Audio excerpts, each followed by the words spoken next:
स्वागतम बंधु आमे आज 12 राशि सूचीपत्र पढ़ा जे एप्रिल मासरे प्रति राशि विधाता कौन नियति कौन लेखिया जाउछंती विभिन्न राशि आज आमे एप्रिल मासरे मेष राशि किभली सुख किभली दुख भोगिव मु गणना करी जेतिकी पारली सेतिकी लिखिची मु पढ़ी दउची आपण श्रद्धारे शुणंतु और जोठी जो विघ्न बाधा सृष्टि हेबो ता पई मध्य बाट बतई देइची से अनुसायी टिके प्रायश्चित कले आपणकर मंगल हबो।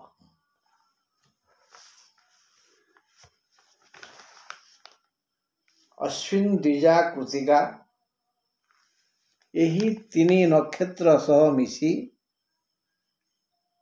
ओ परिचालना करी आद्य राशि मेष एबे मानसिक और शारीरिक क्षेत्र रे सुस्थ अछि।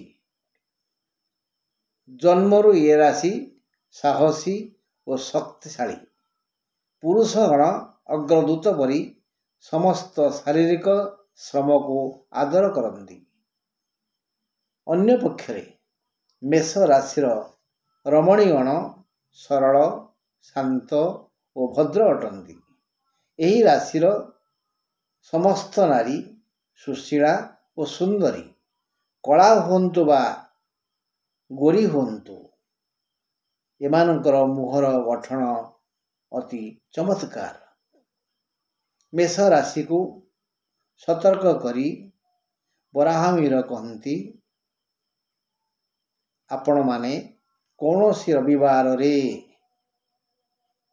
बा मघा नक्षत्र रे बा षष्ठी तिथि रे बा मेष नक्षत्र चलित दिन मानंकरे शुभ कार्य करिबा पाई मन बड़ाइबे नहीं कारण मेष राशिर घात बार रवि घात नक्षत्र मघा घात तिथि षष्ठी घात चंद्र श्रीचंद्र बोले मेषचंद्र अश्विन द्विजा कृतिका नक्षत्र सहित जदि मेष लेखाई थाए कैलेंडर रे ताहले जानिबे आपणकर श्रीचंद्र तेणु रविवार मघा नक्षत्र दिन षष्ठी तिथि दिन और श्रीचंद्र दिन कौनसी शुभ कार्य करिबा पाई अग्रसर हेबेनी। जेउ दिन अश्विन द्विजा वा कृतिका मेषरे चंद्र थिवे से दिन श्रीचंद्र तेणु से दिन अशुभ हेबो। एही मासर अशुभत्वर मुक्त पाई गोमाता को प्रतिदिन किछि खाइबाकू दियंतु। से तृण ही पारे फल ही पारे पत्र ही पारे गोमातार सेवा करंतु। एप्रिल मासरे समस्तंक ठारू कथा शुणंतु शुणा कथा को हजम कर दियंतु। उत्तर दियंतु नहीं कि उत्तेजित होंतु नहीं। आपण को उत्तेजित कला भली कथा आपण कान रे बाजिबो सावधान धैर्य धरंतु। यथा संभव हसंतु आदौ रागंतु नहीं। काम नथिले घरू बाहर को पाद काढंतु नहीं। जदि जीवे तेबे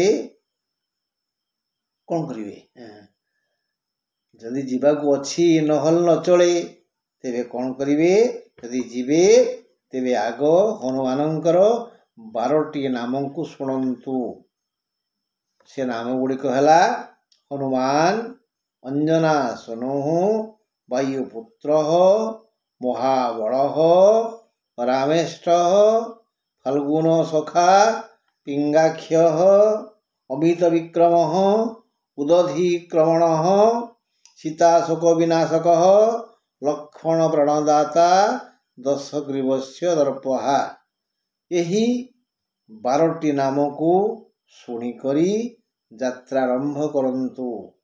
ଯେତେ ବିଘ୍ନ ଆସିଲେ ବି ଆପଣଙ୍କ ସମ୍ମୁଖରେ ହନୁମାନ ଠିଆ ହେବେ, ଆପଣଙ୍କୁ ସୁରକ୍ଷା ଦେବେ। ମନେ ରଖନ୍ତୁ, ଏପ୍ରିଲ ମାସର 8, 9, 12, 13, 14, 15, 21, 22, 23, 24 ଓ 25 ତାରିଖ ଅଶୁଭ ଦିନ, ଅଶୁଭ ତାରିଖ। ଏଣୁ ଏହି ଦିନମାନଙ୍କରେ ହାତେ ମାପି ଚାଖଣ୍ଡେ ଚାଲନ୍ତୁ। ଏବେ ରବି ଦ୍ୱାଦଶରେ, ଏଣୁ ବୃଥା ବ୍ୟୟ ହେବ। ଖର୍ଚ୍ଚ ଦିଗରେ 5 ଜାଗାରେ 2 ଖର୍ଚ୍ଚ କରିବା ପାଇଁ ମାନସିକ ପ୍ରସ୍ତୁତ ହୁଅନ୍ତୁ, ନହେଲେ ଦରିଦ୍ର ହେଇଯିବେ। ଟିକେ କଞ୍ଜୁସ ହୁଅନ୍ତୁ ଖର୍ଚ୍ଚରେ ଟିକେ ମାସରେ। 14/4 ପରେ, 14/4 ପର୍ଯ୍ୟନ୍ତ କଞ୍ଜୁସ ହୁଅନ୍ତୁ। 14/4 ପରେ ହାତ ଖୋଲା ଖର୍ଚ୍ଚ କରିପାରନ୍ତି।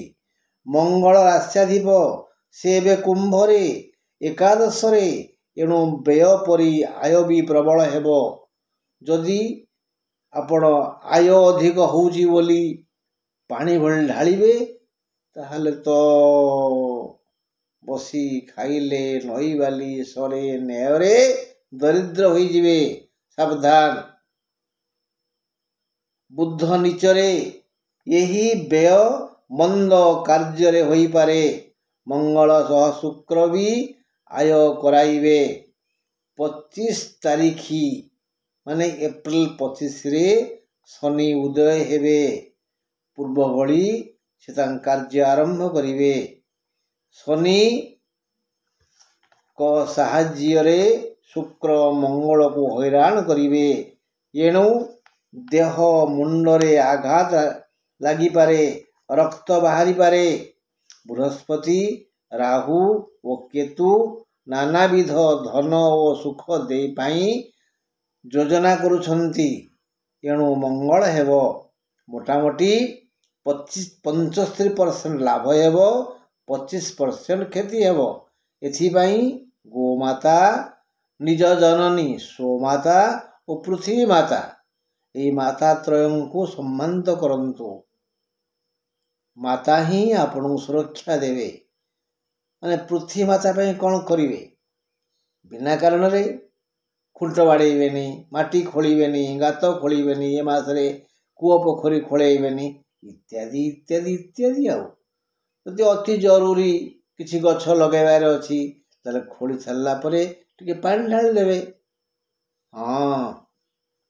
ଭାବିବେ ଏଇ ମାତାତ୍ରୟ, ବିଶେଷ କରି ଆପଣଙ୍କ ଜନନୀ, ଯିଏ ଜନ୍ମ ଦେଇଛନ୍ତି, ଗର୍ଭଧାରଣ କରିଥିଲେ, ସ୍ତନ୍ୟପାନ କରାଇଥିଲେ, ତାଙ୍କର ଯତ୍ନ ଅତି ଆଦରର ସହ କରନ୍ତୁ। ତାଙ୍କ ପଣତ ଆପଣଙ୍କୁ ନିଶ୍ଚୟ ସୁରକ୍ଷା ଦେବ। କଥାରେ ନାହିଁ, ମା ପଣତ ତଳେ ଥିଲେ ପୁଅ, ଯମ ଡରଇ ଗଡ଼େ ଲୁହ। ମା ପଣତ ତଳେ ଥିଲେ ପୁଅ, ଯମ ଡରଇ ଗଡ଼େ ଲୁହ। ଏଣୁ ଆପଣ କେବେ ବି ମାକୁ ଅମାନ୍ୟ କରିବେନି। ବିଶେଷ କରି ମେଷରାଶିଙ୍କ ପାଇଁ ଏହା ପ୍ରବୋଧନା। ମେଷ ରାଶିର ଅଧିପତି ମଙ୍ଗଳ, ତାର ମା ହେଲେ ପୃଥିବୀ। କାଲି କହିଥିଲି ମଙ୍ଗଳକୁ କୁଜ କୁହାଯାଏ। ଭାଇ, ତୁମର ମଙ୍ଗଳ ହେଲେ ମୋର ମଙ୍ଗଳ। ରହିଲି, ନମସ୍କାର।